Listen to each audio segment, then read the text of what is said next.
Hi, I am Rachel. I am a writer and an editor with The Economist, and I mostly cover climate change. Really pleased to be here for this panel, which is about competition and collaboration on the road to net zero. We all know that this is not something that can be siloed into businesses or into governments. It involves civil society, it involves the public, and reflecting that, we actually have a very diverse panel here. I will very briefly introduce them, but then I will get them to explain a little bit more. So we have at the end Hannah Mills, who is on the Great Britain sailing team and the Sustainability Ambassador for Sail GP Global. Then we have Michael Grenfell, who is Executive Director, Enforcement of Competition and Markets Authority, so the CMA. We have Philippine, I'm going to get this wrong, Philippine Dassault, who is the Chief Sustainability Officer at Dassault Systèmes. And we have Ambeshwar Nath, who is the Senior Vice President and Head of the Europe, Middle East and Africa Consumer Group at Infosys. Because you all come from quite diverse backgrounds, please, just to kick us off, could you give a very brief, sort of under a minute, explanation of your role in your organisation, and then we will take it from there. Hannah. Sure. Hi, everyone. My name's Hannah Mills. I am a sailor, an athlete, so I guess the competitive side of this discussion is kind of obvious. I'm an Olympic sailor, 2 gold medals and a silver medal, and I've just transitioned from Olympic sailing into sort of more professional sailing to a league called Sail GP, which is kind of a new, innovative sailing league. I like to kind of compare it to Formula One. We're 3 seasons old, and it was set up to be based around sustainability and purpose. And their goal is to be the most sustainable and purpose-driven sports and entertainment platform, with some pretty hefty, forward-thinking goals around how to do that. Some really cool, innovative ideas put in place. But yeah, I'm super passionate about sustainability and climate change, so I'm really excited to be here and learn from everyone in the room. Thank you. Michael? Hello, I'm Michael Grenfell. I'm from the Competition and Markets Authority, which is the UK's principal competition and consumer body. What on earth has a competition and consumer body got to do with environmental sustainability?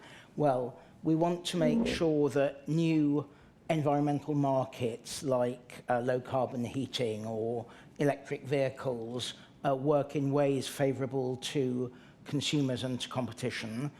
We want to make sure that consumers, when they shop around, aren't misled and can make informed choices so that they're not victims of greenwashing. And we talked about collaboration a moment ago. We want to make sure that when businesses collaborate in legitimate ways to enhance environmental sustainability, competition interventions don't deter them from doing so. And I'm absolutely delighted to participate in this discussion. Philippine? Hello, everyone. I'm Philippine at Circlas. I'm the Group Chief Sustainability Officer at Dassault Systèmes, which is a software solution company. And I've worked my entire career on sustainability issues from the finance perspective, the public policy side, as well as the last 10 years on the technology and business side of things. So I'm very excited to be here with you today. Oh, sorry, and my role at Dassault Systèmes is heading the overall strategy for the sustainability internally, but also we've taken some very high commitments in terms of what our solutions could bring to our customers. We've committed that by 2025, 2/3 of our new revenues should be in sustainability solutions. So my role is both to drive the sustainability strategy internally and to ensure the business development and deployment of those solutions for our 300,000 customers. Thank you. Thank you. Ambeshwar? Yeah, good afternoon. My name is Ambeshwar. It's great to be here with all of you today. I work with Infosys, and I head the EMEA business for Infosys. For all of you who may not know what Infosys does, we are a global consulting organization primarily focused on providing technology solutions across the world. We are close to 350,000 people spread across over 80 countries. And our primary role is to provide technology solutions to our clients. Now, from a sustainability perspective, as an organization, we are proud to have achieved carbon neutrality in 2020. We're the first IT services organization to have done so. But more importantly, my role is looking at driving technology in creating sustainable solutions for our clients and how we help our clients achieve net zero by 2050. And it's great to be here today. Thank you so much. A couple of things that I forgot. Unfortunately, our fifth panelist, Lawrence Tubiana, can't be with us, but I think we should get along just fine. Also, I will go to an audience Q&A at the end, but you can submit questions which will come up on this screen here, which we used in that, or if they come up kind of midway through and they're very good, I might just ask them as if I thought of them. So, yeah, to start off with, we are specifically talking about partnerships. So, do any of you have any examples of partnerships that you've either seen or been involved with that you think have made a sort of actual notable difference to either raising awareness of sustainability or climate goals or kind of any other action in that space? For anyone to pick up. If I may. So we are a founding member of the European Green Digital Coalition because, as mentioned before, Dassault Systèmes is a 3D experience company that provides solutions through softwares to our 300,000 customers to help face their different challenges. And in terms of sustainability, we are helping them in three different big ways. One is through data orchestration and organization. I mean, this morning again, every panelist were mentioning how important data gathering and data efforts is going to be in terms of reaching the sustainability goals. But through our software, they are able to organize that data and it's a tool to make more informed decisions, to make sure that they can arbitrate between costs, between the sourcing of different materials, and thereby helping to reduce CO2 emissions. Another way that can be helpful is through simulation and having software to help you reduce the weight of the different product that you design can be very helpful. But that's some of the solutions that we provide. But as a sector, we are well aware that because digitization and technology provision is such a big part of helping the transition towards sustainability, it comes at a cost, which is that overall the GHG emissions of the ICT sector is increasing. And so that's why we are a founding member of the European Green Digital Coalition, which helps to show both how technology solution can help towards the sustainability transition, but also take full responsibility for implementing ourselves some sustainable goals. So that's one of the examples. Cool. Yeah. Do you want to go? Yeah, I guess so my experience is slightly different probably to these guys on the panel, but from my perspective, I see sport as such an opportunity to showcase partnerships and innovation. And I think sort of sport, you can really throw solutions into the mix quite quickly, and have them as a test bed to then hopefully transition into wider industry. And I guess an example of that from my work within SailGP and the Great Britain SailGP team is one of the partnerships we've recently launched is with Low Carbon, which are a renewable energy solutions company.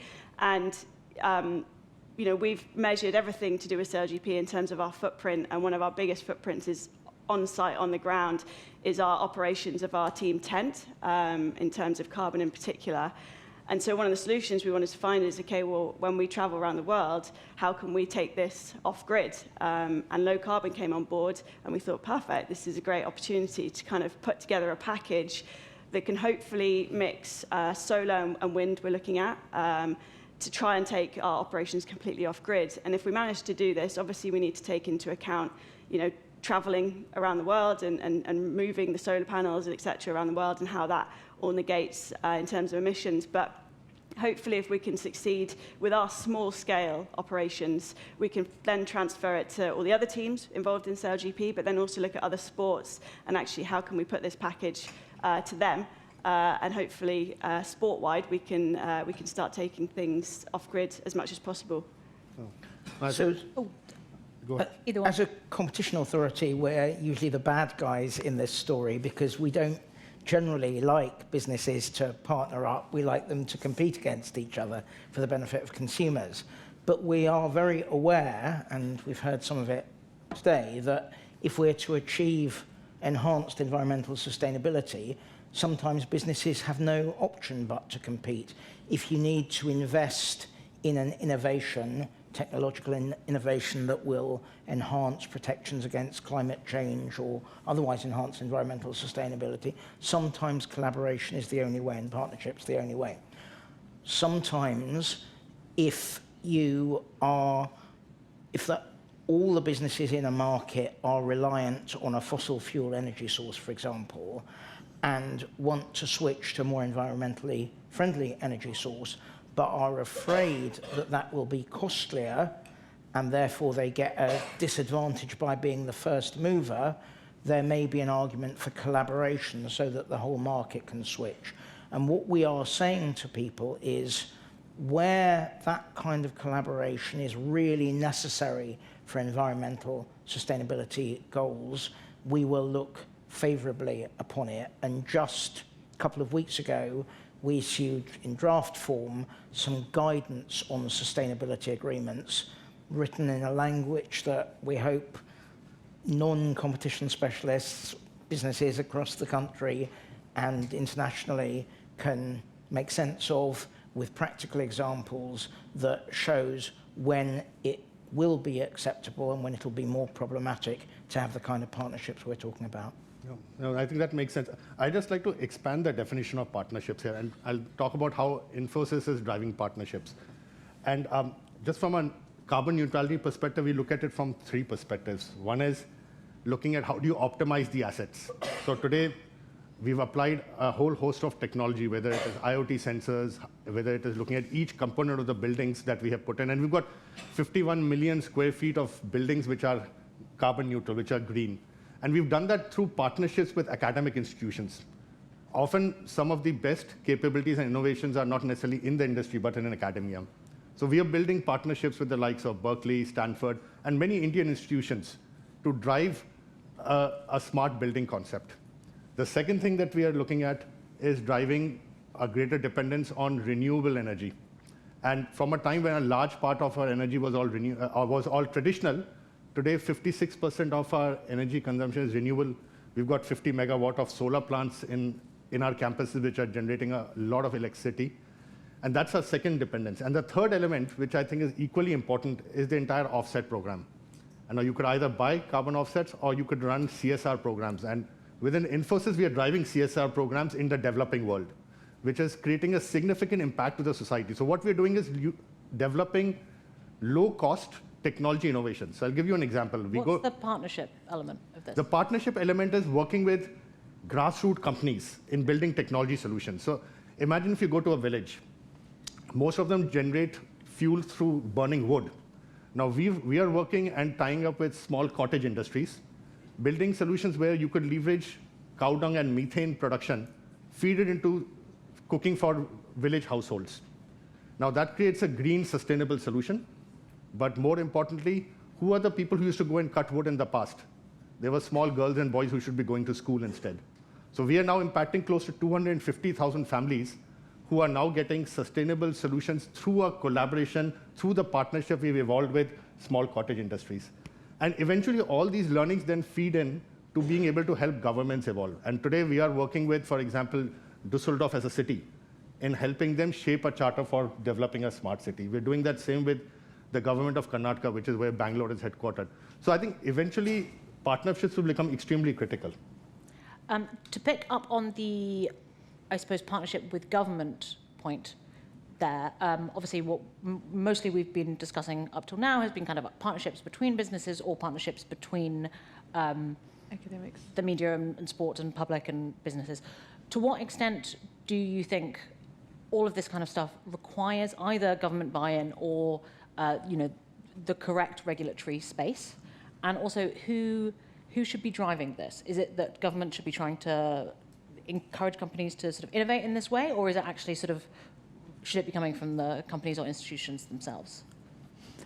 I think, yeah, it should come from bottom up and top down.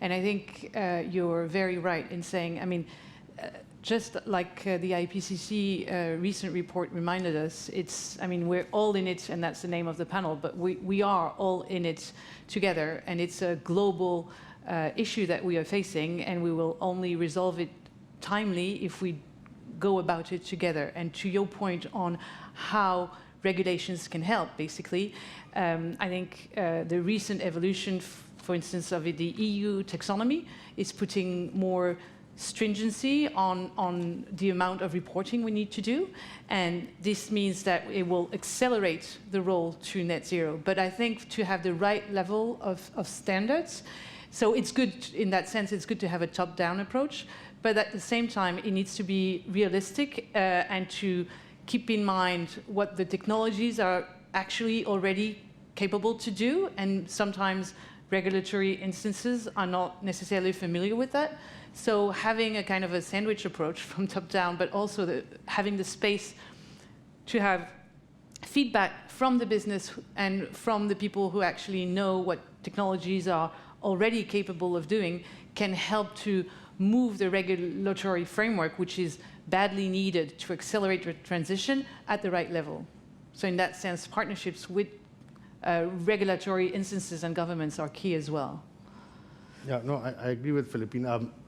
Broadly, it's important for governments to set goals and guidelines, but we also need the private enterprise and organizations to feed in and to be able to create an element of collaboration which enables information sharing to happen. Because if the government just puts controls in and there isn't a mechanism to drive knowledge sharing, because the industry is still nascent, we are still building new capabilities, specifically in technology. And to be able to share knowledge and create an ecosystem of collaboration is absolutely critical to drive success. And in a sort of yet another definition of partnerships, to what extent do you think your activities should be or are informed by the wishes or opinions of the public, either as consumers or as viewers or supporters?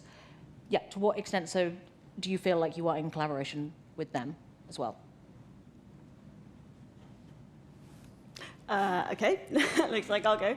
I think it's hugely important, and with the rise of social media and the accessibility to information about what people are doing and what companies or sports properties or whoever it is are doing, the responsibility is now huge. And I particularly look at athletes in a way, with not mine necessarily, but there's some huge profile athletes that have massive reach and influence. So it's a huge responsibility, and one that we should all consider. But I also think, for businesses who are trying to attract talent, I've heard it talked about a lot. Purpose is now a huge part of what drives people to want to work for a business, and so considering that and considering your own values. And a business that you're going to work for's values and whether they interlink, I think that's going to be critical going forward. Yeah. And so if you look at some of the statistics, 65% of the consumers will typically pay a premium to buy products if there's a sustainability element on the agenda. In what markets? Across. If you want to consumer goods, it's actually across the world. Consumers are willing to pay a premium. It's developing and developed markets. Consumers are globally literate, so they are aspiring for that. And to that extent, a lot of our clients are looking at, when you look at farm to fork, how do you create sustainable practices? How do you track the carbon footprint across the board? How do you make sure that products are being delivered without any labor laws being breached, without any slavery laws being looked at? And to that extent, a lot of capabilities that are there in the market, such as blockchain, is enabling consumers to be able to take the traceability of the finished product all the way to the raw material.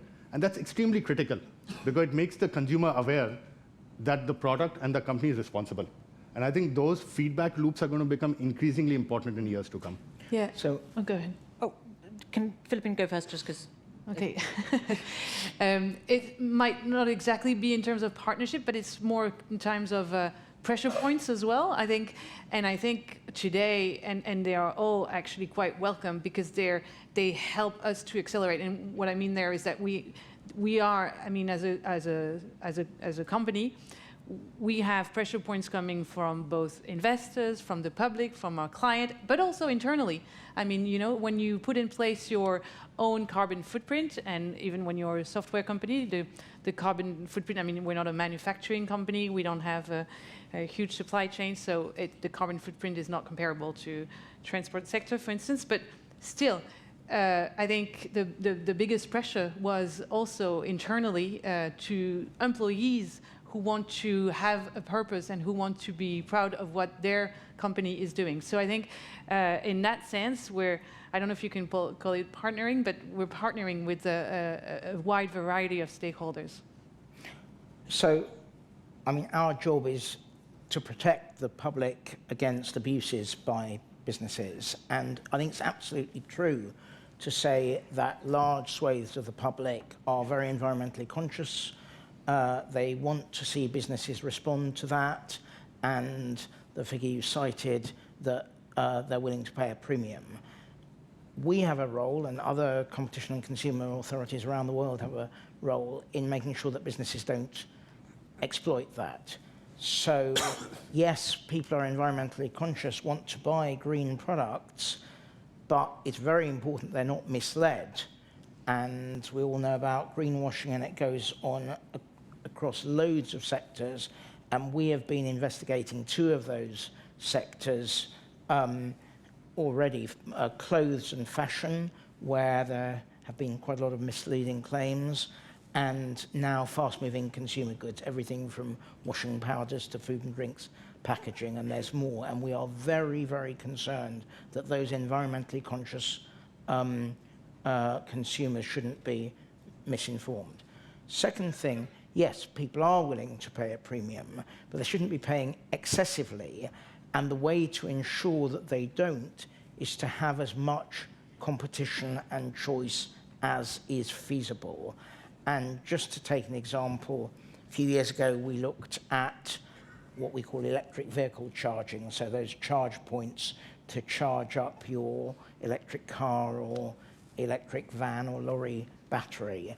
And we found that at motorway service stations in Britain, there were exclusivity deals, which meant that there was, in many places, only one supplier, which means it doesn't face competition, so the risk is that the price for consumers goes up, making the whole experience of electric driving less affordable, making more people scared to switch to electric. And so what we did is we investigated and we secured changes that curtailed that exclusivity and are introducing choice in motorway service stations. I mean, that's just one example. I said earlier, we fully recognize that some collaboration is necessary to ensure environmental sustainability goes. But beyond that, it's really, really important that people have choice, that there are competitive pressures that make these things that the public want affordable and in reach, and don't turn them against the road to environmental sustainability, and also that they're not misled by greenwashing. So this is actually a question from the audience, and this will be different for each of you, but how in sort of actually quite concrete terms, do you measure what you consider to be a positive impact in your activities, either individually or together? What does that look like? Do you want to go?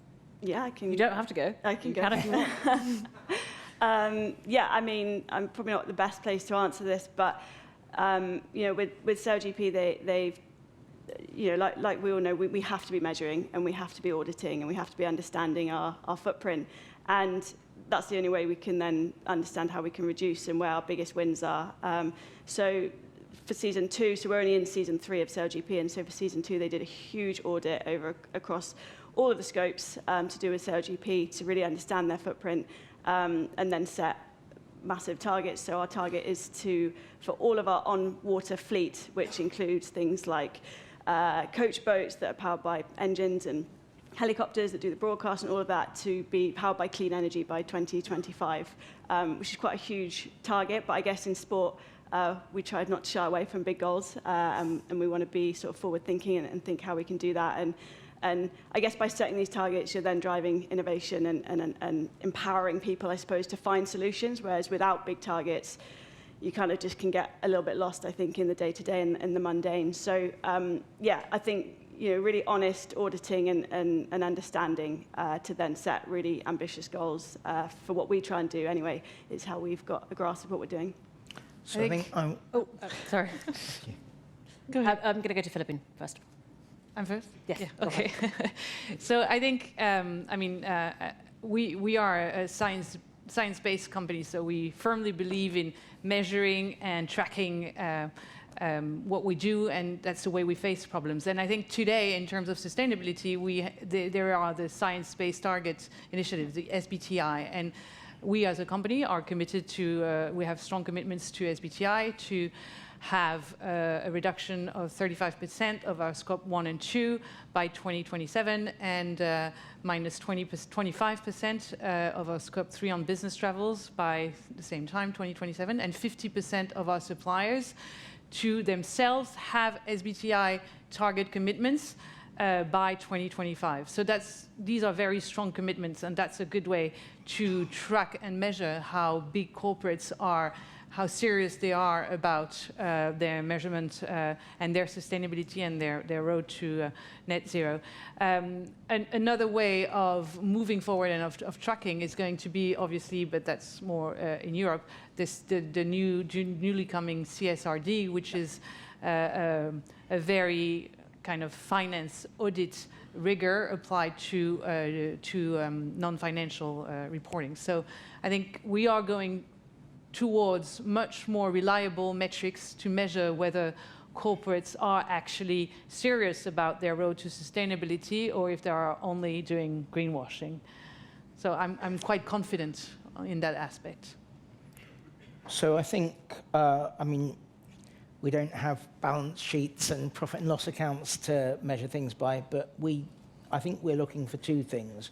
That the moves towards sustainability work in ways that go with the grain of what consumers want, are affordable, there's choice, and so on. So we look for consumers to benefit from them, and that's actually important for sustainability overall, because there needs to be public confidence if governments and others are to move towards it.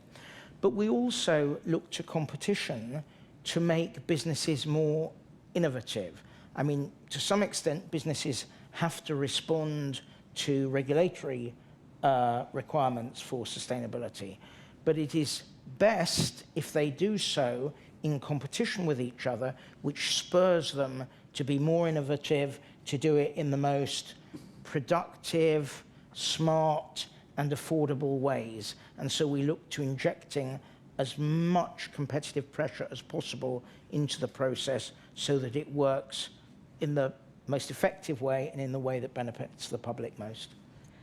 Oh, yeah, go ahead. Yeah, just building on that, Yeah. I think just something quite innovative and quite cool that SailGP sort of implemented as, I guess, the overseer of all the teams that race in SailGP is something called the Impact League, which essentially all teams have to sign up to, and we all have a charitable partner that we're racing for in the Impact League.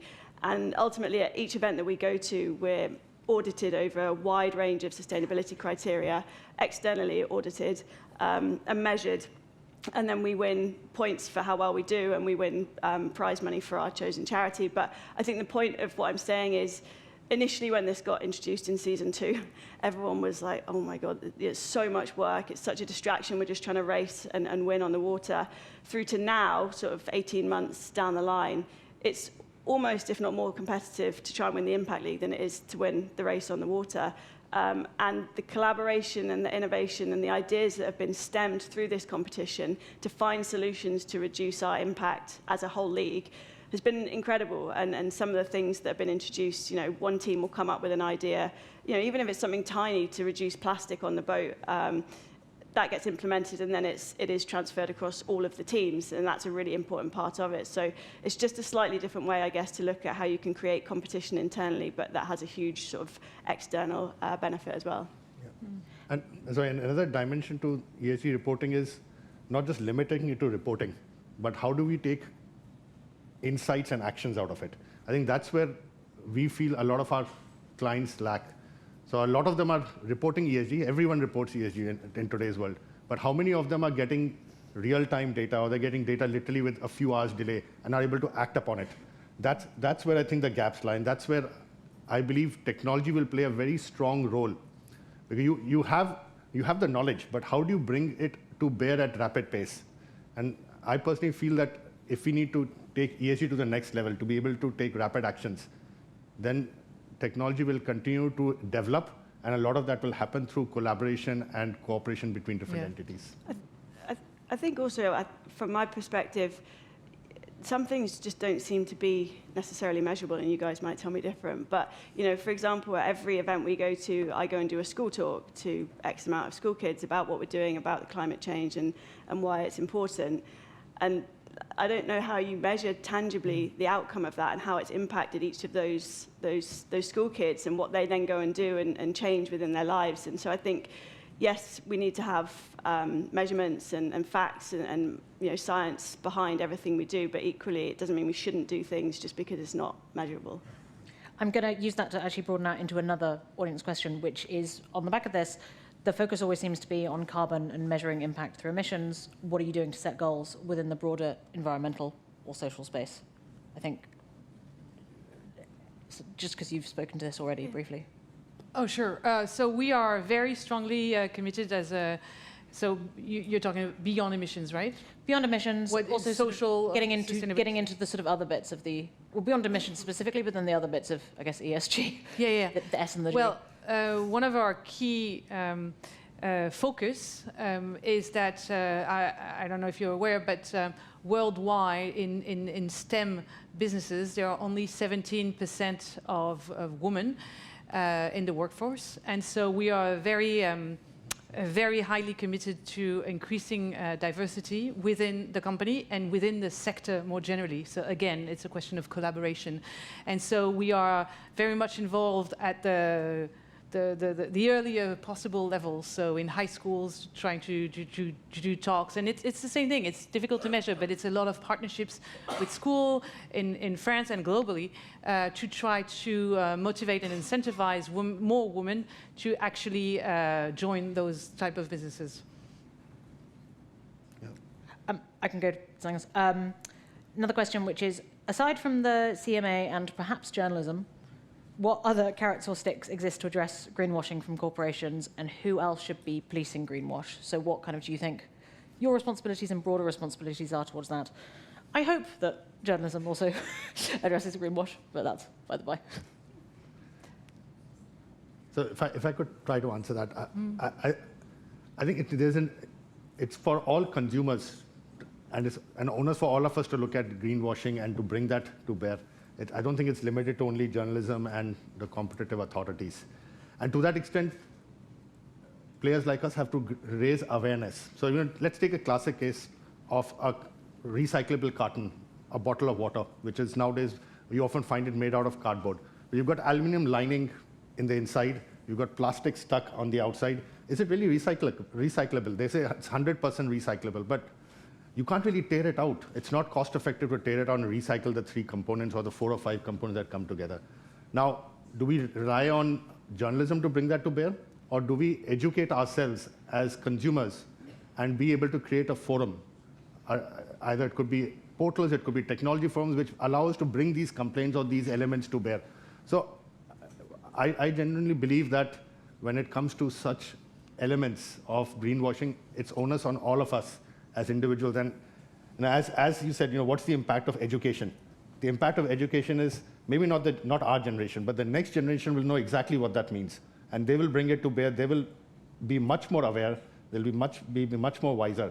And they will ensure that what is promised is what you actually get. But you do have to make sure that the information is sort of in the space that people can then access. Otherwise, the onus is too heavily on the consumer. Exactly, Absolutely. and all the regulations are pushing towards more transparency, more reporting, and all that goes in the right direction of avoiding any kind of greenwashing. And similarly, I mean, imposing stringency like CSRD means that, I mean, there will be literally no way to to do greenwashing, even if someone wanted to. So, yeah, I think the movement is going away from that risk. So at one level, the law, which we at the CMA enforce, prohibits consumers being misled, but that's not enough. Businesses need to understand what their obligations are, and we've published a guide, which we're calling the Green Claims Code, which a basic guide for businesses to explain what is and isn't permitted by way of claims, environmental claims. We also published a guide for shoppers. But more than that, and I completely agree with what's been said, it's really very much in the interests of businesses themselves, not just to wait for the law to enforce and to fine them and so on. Because if people lose trust in environmental claims, they will become cynical about environmental shopping, and the whole dynamic of making products greener, more sustainable will be lost, and the momentum will be lost. And those businesses that are really working to improve shouldn't overclaim, shouldn't overstate, should be compliant, should be honest, and that will build consumer confidence. And I'm very heartened to hear from fellow panelists that that is really the attitude, and that's very good. I had a question which has just completely flown out of my head. Oh, yeah. Do any of you have any examples? I think this is probably going to have to be the last question, but do you have any examples of, I guess, partnerships that you think were maybe wrong-headed or were trying to sort of dodge responsibility, and things that should be avoided if we're thinking about partnerships and kind of collaboration? Well, I'll say something. So I've said we'll be tolerant of collaboration that is necessary, but what we won't be tolerant of is where people just use environmentalism as a fig leaf to form a cartel, to stop competing, to raise prices, and just think, well, we'll call it for environmental sustainability and that will be okay. We will be looking to see that it's really necessary to advance environmental sustainability goals, that it serves the whole of society, not that it rips off the public. And just one more from the audience, actually. Outside of the work that you all do you have any examples of partnerships or collaborations that you think have done really well and that you're really impressed with? So not the stuff that you do. Well, again, from our perspective, again, there's a lot, apart from what Infosys does on providing technology services, there's a lot of work we do on CSR, again, corporate social responsibility. And I give you examples of how we are setting up bioplants. No, very specifically, I want examples of other people in this space that you think have done really well, or other organizations.